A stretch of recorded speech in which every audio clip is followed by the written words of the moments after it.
கொஞ்சம் கூட குறையாத பாதிப்பையும் வேதனையும் ஏற்படுத்தினதுதான் தங்கச்சி அனிதாவோட மரணம். அந்த அனிதா மரணம் ஏற்பட்டது. அப்ப குடிசையில உட்கார்ந்துகிட்டு அவர் கண்ணீர் விட்ட போட்டோ நான் பார்த்தேன்.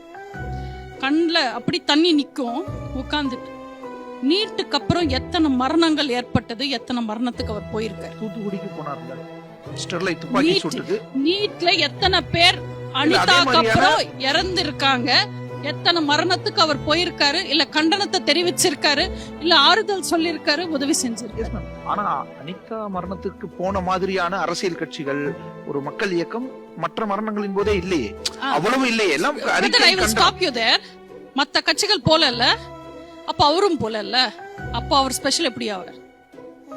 மத்தவங்க போல அவரும் போல, அப்ப அவர் ஸ்பெஷல் எப்படி ஆவாரு? நான் ஸ்பெஷல்னு எப்படி சொல்லுவாரு? ஆனா ஒரு நடிகரா அரசியல்லாம் அறிவிக்கல, நடிகரா இருக்கும் போதே போய் நின்னார்ல, தூத்துக்குடிக்கோ அரியலூருக்கோ போய் நிக்கிறார்ல ஜல்லிக்கட்டுக்கு. நீங்க இன்னைக்கு அப்படியே நிக்கலாம் இல்ல.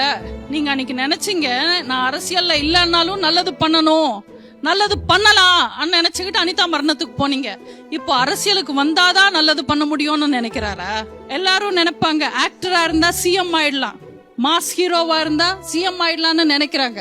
எம்ஜிஆர் ஆயிட்டாரு, நம்மளும் ஆயிடலாம்னு நினைக்கிறாங்க. எம்ஜிஆர் சாதாரணமா வரலங்க, மக்களா வாழ்ந்தாரு, மக்களுக்கு நிறைய செஞ்சாரு, திமுகவோட கொள்கையை நம்பினாரு, திமுக மக்களுக்கு நல்லது செய்யணும்னு நினைச்சு நம்பி திமுகக்கு பிரச்சாரம் பண்ணாரு, வேலை பார்த்தாரு, சாதாரண தொண்டனா இருந்தாரு, பேச்சாளரா இருந்தாரு, பிரச்சாரம் பண்ணாரு, அவமானப்பட்டாரு. அதுக்கப்புறம் மக்களுக்காக இந்த கொள்கை இவங்க கடைப்பிடிக்கல, நான் மக்கள் எதிர்பார்க்கிற கொள்கை நான் தரேன்னு சொல்லி வந்தாரு.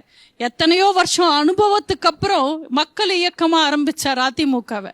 இந்த எக்ஸ்பீரியன்ஸ் எல்லாம் வர்றதுக்கே எனக்கு தெரிஞ்சு ஒரு 10 வருஷம் ஆகும். 10 வருஷம் ஆகும். அடுத்த எம்ஜிஆர்ன்றாங்க. சொல்றதுக்கு என்ன, காசா பணமா சொல்ல வேண்டியது தானே, சொல்லிடுவாங்க.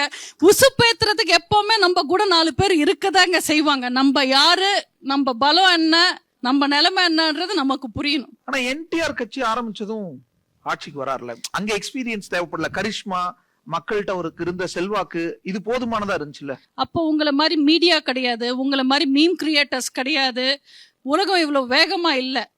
என்டிஆர் அவர்களும் தலைவர் மட்டும் இல்லைங்க, தெலுங்கு மக்களுக்கு அவர் கடவுள். எல்லாரும் சென்னையில இருக்கும்போது சென்னை ஆந்திரா ஒன்னாதான் இருந்தது, சென்னை மாகாணமா இருந்தது. அதுக்கப்புறம் ஆந்திரா பிரிஞ்சது. சினிமா இண்டஸ்ட்ரியில எல்லாரும் சென்னையில வாழ்ந்துட்டு இருந்தாங்க. ஆனா மதராசின்னு கூப்பிடுறாங்கன்னு நான் தெலுங்குக்காரன்னு இந்திரா காந்தி கிட்ட தைரியமா சொன்னவர்.